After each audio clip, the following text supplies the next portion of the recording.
About 10 million students gradually returned to schools in Colombia starting this Monday, amid a wave of COVID-19 infections due to the Omicron variant.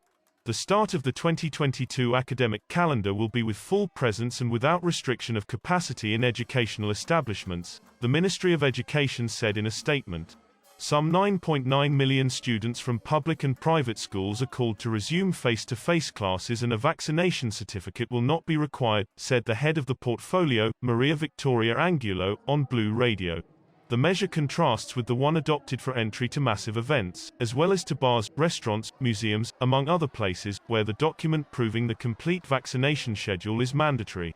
Angulo justified the elimination of that requirement for schools, arguing that education is an essential service, and the government cannot restrict it for no reason.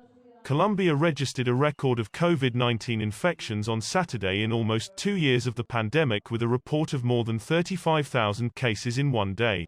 Omicron, the most contagious variant of COVID-19, is dominant in the country according to the Ministry of Health.